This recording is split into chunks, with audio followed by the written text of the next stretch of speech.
Assalamualaikum warahmatullahi wabarakatuh.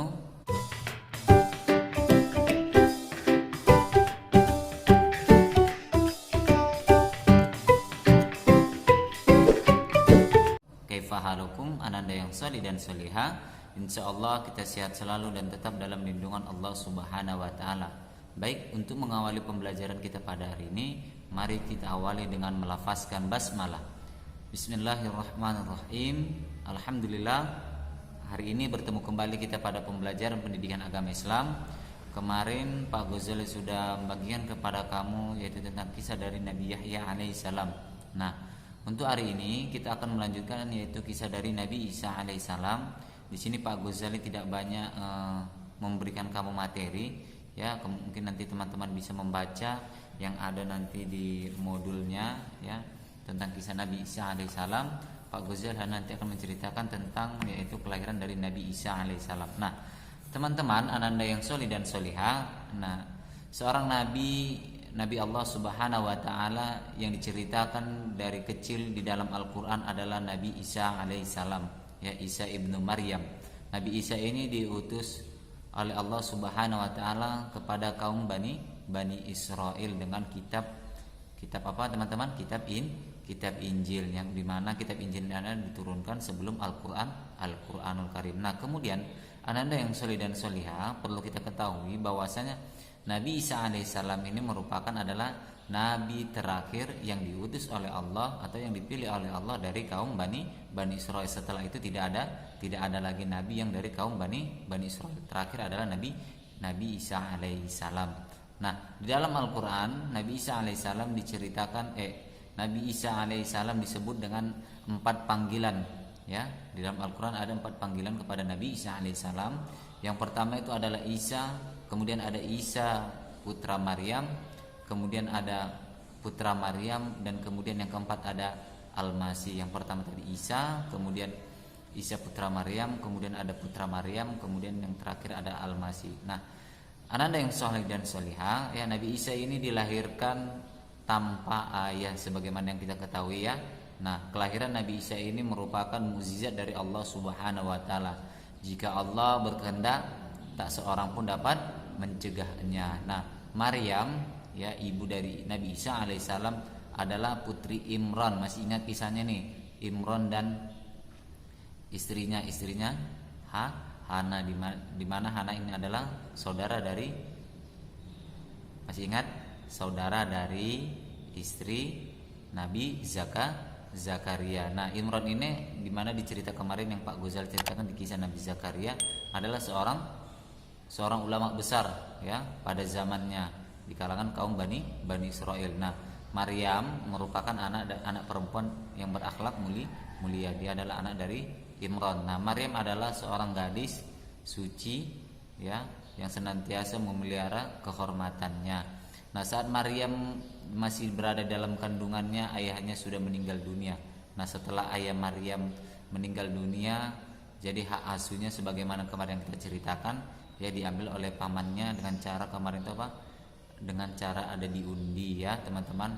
Nah, hingga dewasa, jadi Maryam ini diasuh oleh pamannya. Pamannya tak lain itu adalah Nabi Zakaria alaihissalam. Nah, kelahiran Nabi Isa alaihissalam. Nah, Pak Ghazali sedikit cerita kisahnya.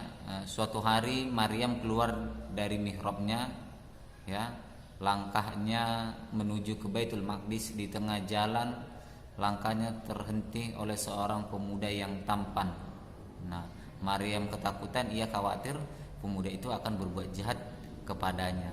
Nah, pemuda tampan itu, ya, dan pemuda tampan yang mempesona itu tidak lain ternyata adalah seorang malaikat, ya, bukan manusia, melainkan malaikat utusan Allah Subhanahu wa taala. Dia adalah malaikat Jibril. Nah, malaikat Jibril membawa kabar bahwasanya Maryam akan mengandung seorang laki-laki. Maryam terkejut mendengar berita tersebut karena dia belum bersuami, tidak mungkin akan hamil, ya, dan melahirkan bayi tanpa seorang yang namanya suami. Nah, malaikat menjelaskan bahwa tidak ada yang tidak mungkin bagi Allah Subhanahu wa taala. Jika ia sudah berkehendak, ya, jika ia sudah menjadi kehendaknya, Maryam pun ikhlas menerima ketentuan Allah tersebut. Nah, kisah Maryam ini juga diceritakan di dalam Al-Quran surah Maryam ayat 12. Nah, saat kandungan Maryam semakin besar, Maryam pergi dari tempat tinggalnya. Nah, Maryam segera bersandar pada sebuah pohon kurma. Ya, kenapa Maryam bersandar? Maryam bersandar karena sudah tidak kuat lagi menahan perutnya yang besar atau menahan kandungan yang sudah sebesar. Tak lama kemudian lahirlah putra Maryam, yaitu Nabi Isa alaihissalam. Nah, setelah melahirkan, Maryam merasa lapar, ya. Maryam menggoyangkan pohon kurma yang menjadi sandarannya tadi, kemudian dimakanlah kurma yang berjatuhan. Nah, setelah kondisi Maryam berangsur-angsur pulih, Maryam kembali ke kampung halamannya. Sampai di perkampungan atau di kampungnya Maryam ada seseorang pemuda, ya, yang mengetahui kedatangan Maryam. Ia segera memberitahu kepada semua orang tentang kedatangan Maryam tersebut, kedatangan Maryam itu.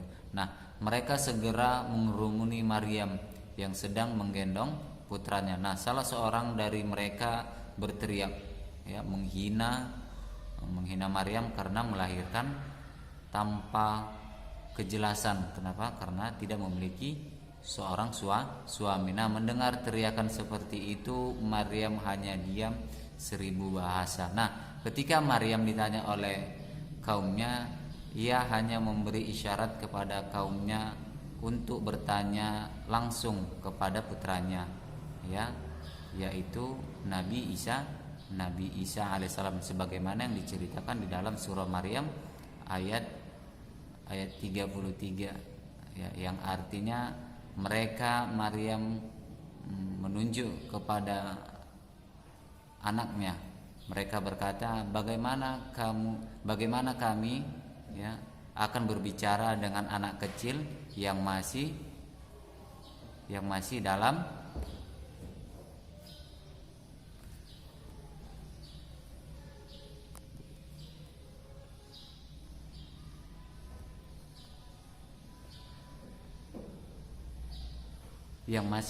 ayunan.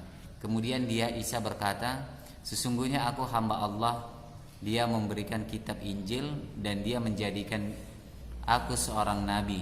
Kemudian di ayat 31 dikatakan, dan Dia menjadikan aku seorang yang diberkahi di mana saja aku berada,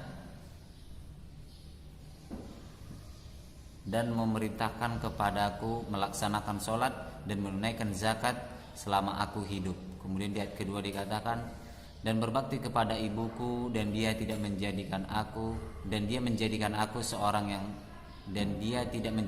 seorang yang sombong lagi celaka. Kemudian di ayat ke-33 dikatakan, dan kesejahteraan semoga dilimpahkan kepadaku pada hari kelahiranku, pada hari wafatku, dan pada hari aku dibangkitkan hidup kembali. Nah, ananda yang soleh dan solihah, ya, orang-orang yang mengumuruni Maryam pun kaget dan tidak percaya dengan kejadian yang baru saja terjadi. Mereka akhirnya percaya bahwasanya Maryam tidak melakukan yang namanya kesalahan. Jadi apa yang mereka saksikan itu adalah keesaannya Allah Subhanahu wa taala. Allah memberikan mukjizat kepada Maryam, yaitu seorang putra yang bernama Isa alaihissalam, ya, di mana Maryam tadi melahirkan seorang anak tanpa memiliki yang namanya seorang ayah. Nah, ananda yang soleh dan solihah, untuk hari ini mungkin Pak Ghazali hanya cerita tentang kelahiran Nabi Isa alaihissalam. Insyaallah di pertemuan kita nanti selanjutnya ketika kita Google Meet, ya, Pak Ghazali nanti akan menceritakan kembali bagaimana kisah kenabian dari Nabi Isa alaihissalam, kemudian mukjizat apa saja yang diberikan Allah kepada Nabi Isa alaihissalam. Nah, teman-teman juga bisa membaca yang ada di rangkuman yang Pak Ghazali bagikan atau beberapa referensi lainnya, atau kamu bisa membaca di majalah ataupun bisa searching di Google atau di YouTube tentang kisah Nabi Isa alaihissalam, ya. Mungkin itu saja yang dapat Bapak sampaikan. Ila liqa, sampai jumpa di pertemuan yang akan datang. Kita sudahi dengan mengucapkan alhamdulillahirabbil alamin. Assalamualaikum warahmatullahi wabarakatuh.